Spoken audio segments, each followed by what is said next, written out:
Perkenalkan, nama saya Muhammad Rizal Suardi, NIM saya 2201782504. Di sini saya akan menjelaskan tentang financial within perspektif teknologi. Langsung saja. Jadi fintech itu ada 7 macam. Yang pertama ada blockchain, yang kedua ada cloud computing, yang ketiga ada big data analysis, yang keempat ada IoT, yang kelima ada robo advisor, yang keenam ada artificial intelligence atau AI, yang terakhir ada machine learning dan deep learning. Langsung saja, pengertian dari blockchain adalah transaksi digital berdasarkan strukturnya, di mana catatannya disebut blok. Lalu fungsi dari blockchain itu untuk mencatat transaksi yang digunakan cryptocurrency, contohnya seperti Bitcoin. Lalu selanjutnya ada cloud computing. Cloud computing adalah gabungan pemanfaatan teknologi komputer atau komputasi dalam suatu jaringan dengan pengembangan berbasis internet, contohnya Google Drive, Yahoo, email, dan lain-lain. Selanjutnya ada big data analysis. Big data analysis itu adalah proses mengumpulkan, mengorganisasikan, dan menganalisis sebuah data. Dan big data analysis itu bertujuan untuk mendapatkan informasi yang penting dan berguna untuk sebuah perusahaan. Lalu big data analysis juga tidak hanya untuk mendapatkan informasi, mereka juga bisa mengidentifikasi data yang paling penting, jadi yang spesifik gitu untuk perusahaan, ya untuk perusahaan mengambil keputusan bisnis berdasarkan data-data tersebut, ya untuk keputusan bisnis pada saat ini maupun keputusan bisnis perusahaan masa yang akan mendatang. Lalu selanjutnya ada IoT atau Internet of Things, di mana objek tertentu memiliki kemampuan untuk mentransfer data melalui jaringan tanpa memerlukan interaksi dari manusia ke manusia ataupun dari manusia ke perangkat komputer. Ya, IoT juga telah berkembang pesat sehingga sekarang memunculkan sistem mikroelektronis atau MEMS dan juga internet.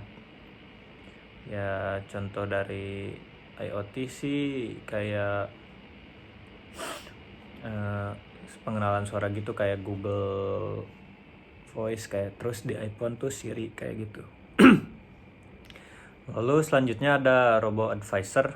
Itu sistem perangkat lunak yang memberikan layanan wealth management atau manajemen keuangan atau kekayaan gitu, untuk membantu Anda membuat portofolio investasi. Portofolio investasi ini dibentuk berdasarkan algoritma dan tidak menggunakan bantuan manusia. Jadi ini murni komputer yang mengerjakan. Lalu dalam hal ini membuat si investor atau orang yang ingin membuat portofolio investasi itu tidak memerlukan harus konsultasi ke ahli keuangan atau apa-apa. Jadi ini si komputer tuh langsung membuat portofolio investasi berdasarkan algoritma yang tentunya disusun oleh si investor itu. Jadi udah otomatis gitu.